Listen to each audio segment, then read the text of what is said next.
رحمت کائنات صلی اللہ علیہ وسلم کے ایک صحابی جن کی شہادت اسی مہینے کی 18 تاریخ کو ہوئی، 18 ذی الحجہ کو ہوئی، حضرت عثمان رضی اللہ تعالیٰ عنہ۔ حضرت عثمان رضی اللہ تعالیٰ عنہ کے جب حالات آپ پڑھیں گے، مطالعہ کریں گے تو ایک عجیب چیز آپ کو ملے گی، اور وہ عجیب چیز یہ ہے کہ ان کی زندگی میں ایک ایک سعادت نہیں بلکہ سعادتوں کا کچھ مجموعہ ایسا ملتا ہے جو کسی دوسرے کی زندگی میں نہیں، مجموعہ۔ مثلا نسل انسانی میں، پوری انسانی تاریخ میں جتنی تاریخ اویلیبل ہے، جس کا مطالعہ مورخین نے کیا، مورخین نے پوری نسل انسانی تاریخ کا مطالعہ کر کے یہ بات بتائی کہ اس دھرتی کے اوپر حضرت عثمان رضی اللہ تعالی عنہ کی ذات کے علاوہ کوئی دوسرا انسان ایسا موجود نہیں ہے کہ جس کے نکاح میں وقت کے نبی کی یکے بعد دیگرے 2 صاحبزادیاں آئی، یہ نہیں۔ آدم علیہ السلام سے لے کر عیسیٰ علیہ السلام تک، عیسیٰ علیہ السلام تک، اور پھر عیسیٰ علیہ السلام سے لے کے پیارے پیغمبر صلی اللہ علیہ وسلم کی ذات تک حضرت عثمان رضی اللہ تعالیٰ عنہ کے علاوہ کوئی دوسرا انسان نہیں ہے کہ جس کے نکاح میں ترتیب کے ساتھ 2 بیٹیاں نبی کی آئی، نبوت کی 2 بیٹیاں کسی انسان کے حصے میں مقدر میں نہیں آئی۔ اور پھر خوش قسمتی اور خوش نصیبی اتنی کہ جب ایک بیٹی کا انتقال ہوا حضرت رقیہ کا، ادھر بدر میں کامیابی مل رہی ہے، حضور واپس آ رہے ہیں، ادھر حضرت عثمان رضی اللہ تعالیٰ عنہ حضور کی صاحبزادی حضرت رقیہ اپنی اہلیہ کو دفنا چکے تھے اور قبر پہ بیٹھے افسردہ تھے اور پریشان تھے۔ رحمت کائنات صلی اللہ علیہ وسلم قریب تشریف لائے اور تھوڑی دیر کھڑے رہے، اور پھر حضور صلی اللہ علیہ وسلم کی زبان مبارک ہلنے لگی، حرکت کرنے لگی۔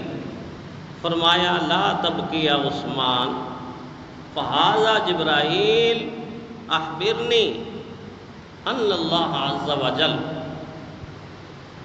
ان ازوجک اختہا،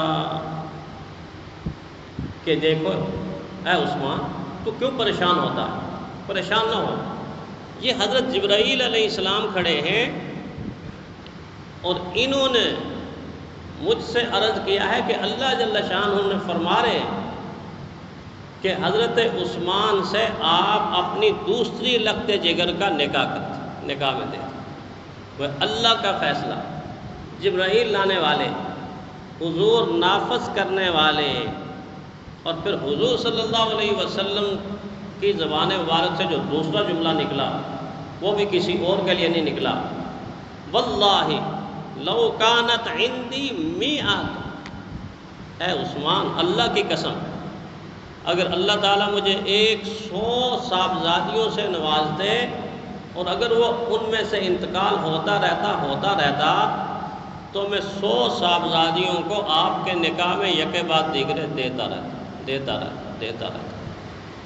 یہ جملہ بھی رحمت کائنات صلی اللہ علیہ وسلم کے شاگردوں میں سے ایک واحد حضرت عثمان ایسی ہستی ہیں کہ جن کے لیے حضور نے فرمایا، اللہ نے کہلوایا، اسی لیے لقب مشہور ہو گیا جو آپ جانتے ہیں، ذوالنورین، ذوالنورین، 2 نوروں والے۔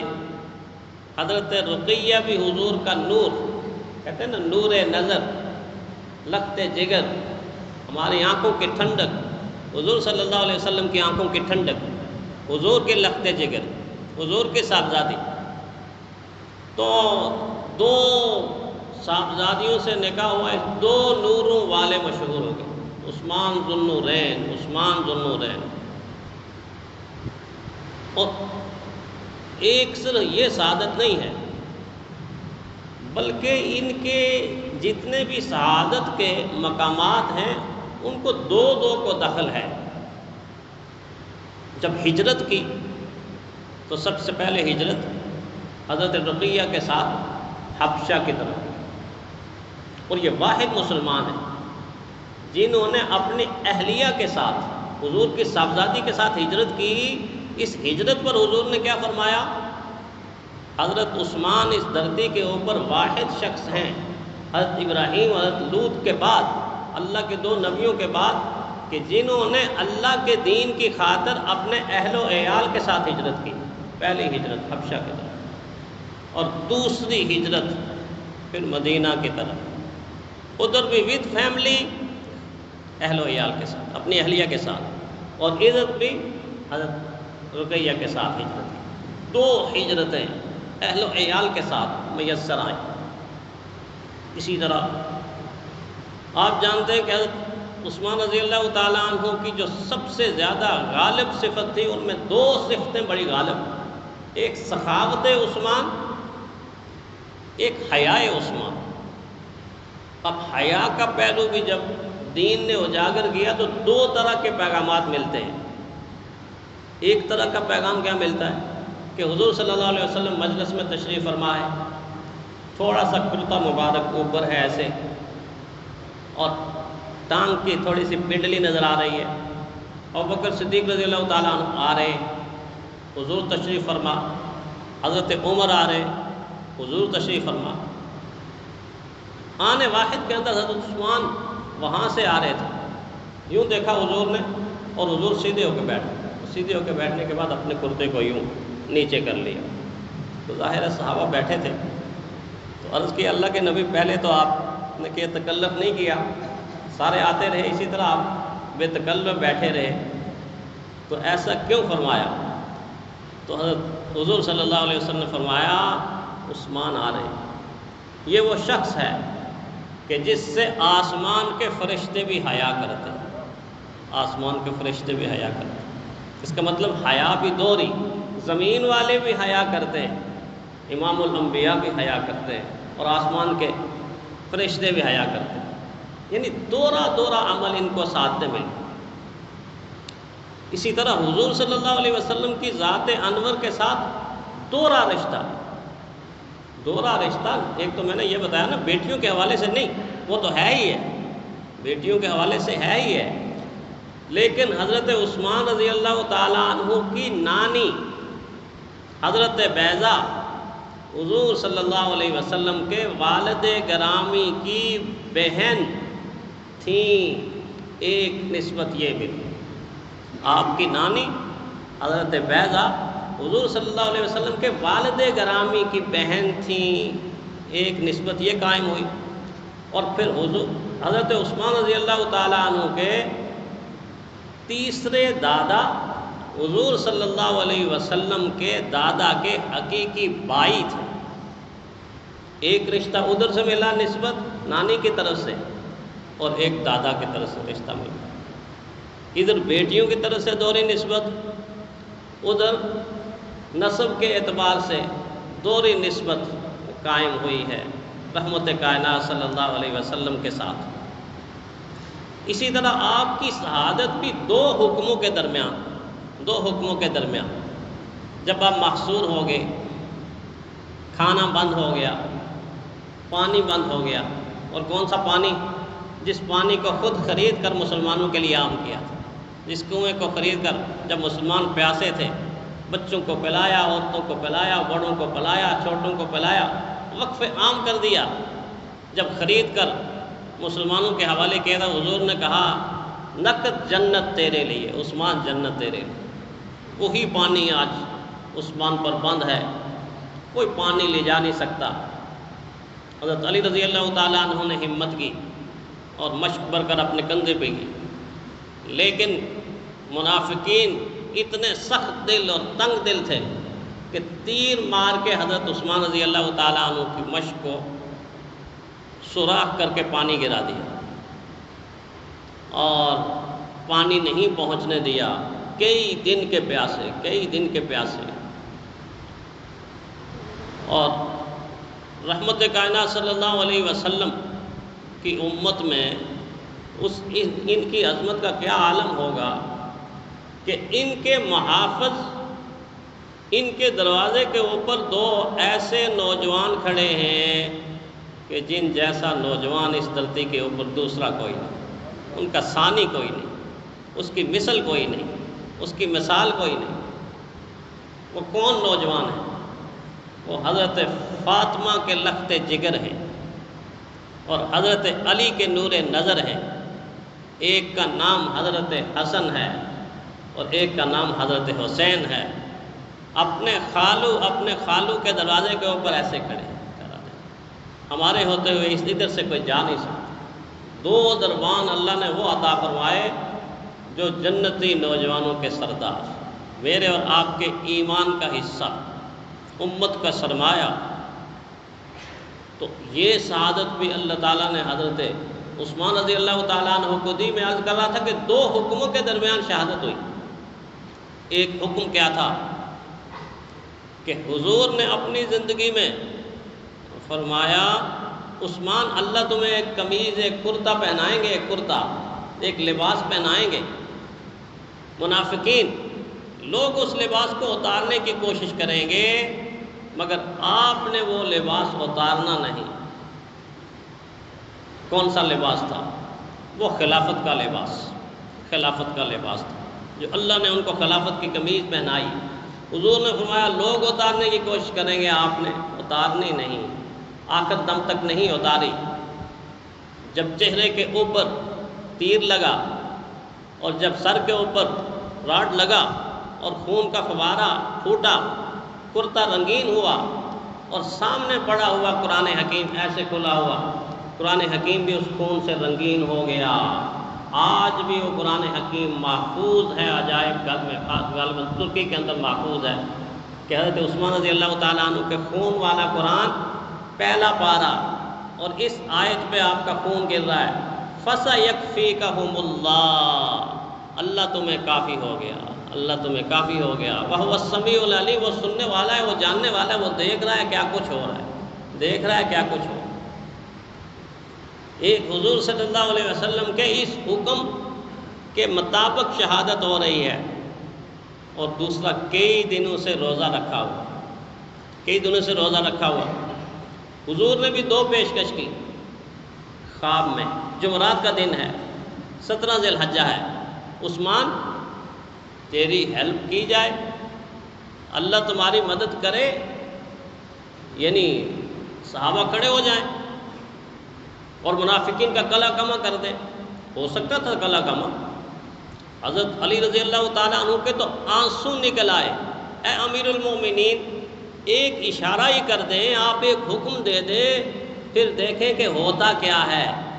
حضرت عثمان نے کہا تمہیں میری محبت کی قسم، محبت ہے، بڑی محبت ہے آپ سے، تمہیں میری محبت کی قسم، جو میں کہوں گا وہی کرو۔ کیا فرماتے ہیں؟ فرمایا خاموش رہو اور کچھ نہ کرو۔ عرض کیا کیوں؟ فرمایا میں اللہ کے نبی کے مدینے کو خون کی ندیوں سے اس طرح بہا کر اللہ کے نبی کے مدینے کی حرمت کو پامال نہیں کر سکتا۔ اللہ کے نبی کے مدینے میں خون نہیں بہا سکتا، خون نہیں بہا سکتا۔ روک دیا، تلوار نہیں اٹھانی، بالکل نہیں اٹھانی، مجبور ہیں صحابہ۔ حضرت علی رضی اللہ تعالیٰ عنہ مجبور ہیں۔ روزے کے عالم میں جمعرات کو جب خواب آئی آپ کی ہیلپ کی جائے۔ دوسری، رسول اللہ صلی اللہ علیہ وسلم نے فرمایا کیا تم افطاری میرے ساتھ پسند کرو گے؟ تو پھر اس سے بڑی سعادت اور کیا، اس سے بڑی سعادت کیا؟ تڑپ اٹھے، میں اللہ کے نبی آپ کے ساتھ افطاری کرنا چاہتا ہوں۔ پھر جمعۃ المبارک کا دن تھا، 18 ذی الحجہ تھی، جب شہید کیا تو افطاری حضور صلی اللہ علیہ وسلم کے ساتھ جنت میں کی۔ دو سعادتیں یہاں بھی حضرت عثمان رضی اللہ تعالیٰ عنہ کو دو سعادتیں ادھر بھی ملی۔ اور پھر آج کا دور، آج کا وقت امت کو ایک پیغام دیتا ہے کہ آ جائیں، مل کر آ جائیں، مل کر سوچیں۔ اگر یہ امت حضرت عثمان کی شہادت کو سمجھ جائے گی تو اس کو آنے والی ساری شہادتیں سمجھ میں آنا شروع ہو جائیں گی، اور جب ساری شہادتیں سمجھ میں آنا شروع ہو جائیں گی تو دوست دشمن کی پہچان ہو جائے گی، اور جب دوست دشمن کی پہچان ہو جائے گی پھر امت کبھی ذلت میں پستی میں نہیں جائے گی، امت عروج میں جائے گی۔ آج کا المیہ یہ ہے کہ آج امت اپنے دوست اور دشمن کو پہچان نہیں رہی، دشمنوں کو دوست اور دوستوں کو دشمن بنا دیا۔ کبھی بھی عبداللہ ابن سبا کی اولاد اور کبھی بھی یہودی مسلمان کا دوست نہیں ہو سکتا، نہ ہوا ہے نہ ہوگا، یہ میں نہیں کہتا۔ تو آپ سمجھتے ہیں، پڑھے لکھے لوگ ہیں، آپ قرآن حکیم سمجھتے ہیں، یہ دوست نہیں ہو سکتے، منع کیا گیا یا ایھا الذین آمنوا لا تتخذوا اليہود والنصارى اولیاء، ان کو نہ دوست بناؤ۔ یہ آج اگر دوستی کا برہم بنیں گے کل دشمنی پہ آ جائیں گے۔ آج اپنے مطلب کی خاطر آپ کو دوست بنا لیں گے اور کل اپنے مطلب کی خاطر آپ کو قربان کر دیں گے، آپ کی گردنیں اتار دیں گے۔ آپ دیکھیں حضرت عثمان رضی اللہ تعالیٰ عنہ کی شہادت کے بعد کس انداز کے ساتھ اہل اسلام کے درمیان تفریق نفاق، ٹکڑے الگ کر کے ایک دوسرے سے لڑا کے امت کو کمزور کیا۔ اس زمانے کے اندر کہ جب مضبوط ایمان رکھنے والے لوگ تھے، حضرت عمر کو شہید کیا، حضرت عثمان کو شہید کیا، حضرت علی کو شہید کیا، حضرت حسن کو شہید کیا، کربلا بچھا دی اور حضور صلی اللہ علیہ وسلم کے سارے خاندان کو شہید کیا۔ یہ ایک ہی رسی ہے جو چل رہی ہے، اگر بنیاد انسان پہچان لے تو امت کبھی تفریق کے اندر نہیں آ سکتی، یہ وقت ہے کہ سارے کی ساری امت ایک مٹھی کی طرح یکجان ہو کر اس ازلی دشمن کے خلاف، جس نے مسلمانوں کو لڑا کے اور جس نے غزہ کی گلیوں کے اندر خون کی ندیاں بہا کے اور بچوں کو اور عورتوں کو اور بوڑھوں کو اور ضعیفوں کو کسی پر ترس نہیں کھایا۔ جو کسی پر ترس نہیں کھاتا وہ قابل ترس نہیں ہوتا، وہ قابل رحم نہیں ہوتا۔ آج بھی اگر مسلمان ایسے ہو جائیں، ایسے جڑ جائیں، یقین جانیں اس کا اسلحہ، اس کے بم، اس کے راکٹ، اس کے میزائل، اس کی حربی ٹیکنالوجی چورا ہو کر بکھر جائے گی اور عالم اسلام کا عروج ہو جائے گا۔ اس لیے حضرت عثمان رضی اللہ تعالیٰ عنہ کی شہادت مجھ سے، آپ سے، پوری امت سے یہ تقاضا کرتی ہے کہ خدارا اپنے حقیقی دشمنوں کو پہچان لو، اور پہچاننے کے بعد ان کے سامنے صف آرا ہو جاؤ، پھر اللہ آپ کی مدد کرے گا۔ اللہ تعالیٰ ہمیں ایسا ہی کرنے کی توفیق عطا